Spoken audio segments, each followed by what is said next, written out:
India's first anti-drone patrol vehicle, Indrajaal, and I have with me the CEO of the company who's done this. Why was this so timely at this time? When security, of course, multiple fronts. I want you to elaborate. I think while we have been working on this for a while, we assumed these kind of events, especially the last Delhi bust and even the other events that are happening of drone incursion, increasing rapidly to 300%, 400% over the last year. We saw this ahead, and that's when we started saying that we need a vehicle like this to bridge this gap. So it's more of a coincidence than it was a planning. Um, to But futuristically speaking, we knew that this kind of a threat was there. This, of course, looks fantastic. Your vehicle. Tell us more about the vehicle itself. And So this vehicle as a platform has been built keeping a long term in mind. So police vehicles for drones is going to keep on increasing year on year in the next 30 years because and today what we see like the vehicles the Innovas, the police Innovas, eventually this will become a vehicle that is as commonly seen because fundamentally drones are going to, if you see the amount of drones we are investing into, whether it is logistics drones, whether it is um, uh, you know passenger drones. Next year they are planning on launching passenger drones. Indigo is planning on launching passenger drones. So while so many drones are in the air, you should know which are the ones that are dangerous. So this will become a common sight maybe 3-4 years down the line. But today they are the first few, right? So, okay, you're talking about not just the defense, but also you're talking about police using it, the border security using it, and as you mentioned, now even passenger amenities, whether it is like a Swiggy delivery, you're going to be using drones in the future. Now, the concern is of the huge amount of perhaps drugs coming across the thing. What is this vehicle capable of doing? what it does is, first of all, it can detect any drone within a 10-kilometer radius, right?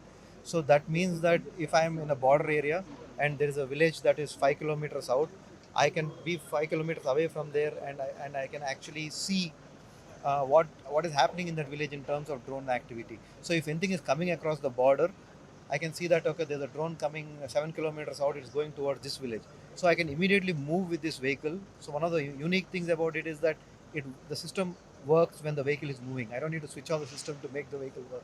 I don't need to switch off the vehicle to make the system work. So I will move the vehicle. Driver will move it closer to the where the drone path is, and if it comes within 4 kilometers, I can actually stop the drone and it can capture it. One is capture it. I can crash it, or I can launch a drone of my own. The interceptor that you see in the back, you can launch We that can and walk follow. across and just Yeah, take we it. can we can. This particular drone is the interceptor.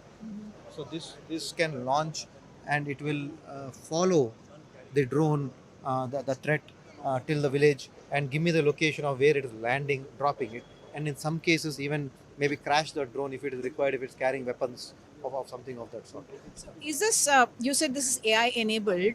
Uh, there is a manual driver with it, and the decisions are taken by who? Not by AI, but by a human.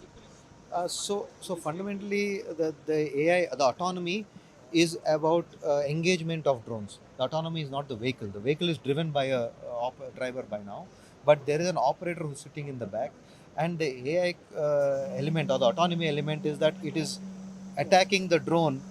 It's attacking the drone without any human intervention. So the second it spots a drone, when it comes in 4 kilometer range, the system automatically starts taking it over. So you don't have to. There is operator doesn't need to click on it or press on it and map it and all of this. As long as the vehicle is moving towards it, it will catch the drone. One thing the operator can do is stop it. So there is a red button that says stop. So I think that is the fundamental problem way how we look at autonomy today. AI is important, but it has to be supervised. It cannot be left alone, right? So that's what this system does, where the system automatically takes care of the drone, but you can pause it, you can stop Okay, it. we're going to walk around the Yeah, vehicle and tell us yeah. what this happens. This, of course, looks very flashy, almost like what you would see in a a Western film, perhaps. Yeah, so fundamentally what we have done with the vehicle is that we have raised for it for 4x4 and off-road The capability, height, yeah. the height. We have also put in additional battery harnesses and infrastructure so that the electronics in the car work. So most of these lights and everything is because once you drop or crash a drone, you're in the middle of the fields in Punjab, right? So you need lights to go retrieve the drone. So you need a lot of lights that are able to maybe brighten up the entire field, so that you can go there and retrieve the drone, right? And so we removed the passenger seat and put a command center. Mhm. So this command center is basically gives the operator complete control of all the systems that are there on the vehicle, and you see the red button there.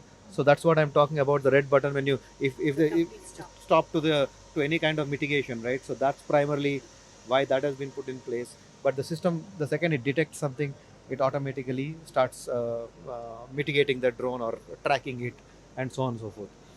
So the three screens, one of them is for video feed, because the when the drone launches, there's a video feed. The second one gives me the data about the vehicle itself, and third one is a navigational system which will tell me where the drone is, what is happening. So the last time we spoke to you, you spoke about the dome, which was giving a wide range of coverage. What is the status of something like that? And you're already covering many vital installations of high value. Yes, yes. So like I said, in this there are three mitigation systems. One is the cyber takeover, the which targets the drone. Second is a jammer and spoofer. So this forms the dome. So once this forms the 2 kilometer dome, any drone that is coming into the dome crashes. Right, it is up to 70 to 80% capable for against most drones. 80%, how would I call it? Capable, right? So it's 70 80% of drones can be stopped using that dome. So that is already available on the system. So there's a wartime setting. So when you're on in the system, if we go into wartime mode, when we do that setting, it forms a dome. So then when it forms a dome, if you're in a BSF base or wherever the base is, any drone coming into that will immediately crash. So all navigation, yeah, swarm can be taken care of. Yeah. Okay, thank So you so much. Very, very fascinating kind of a machinery that has been brought in. This is a technology that's been brought in for the first time. It's a petrol vehicle that is on the move, is able to mitigate any kind of dangers. In Hyderabad, with camera person Nagraju, Uma Sudhir, NDTV.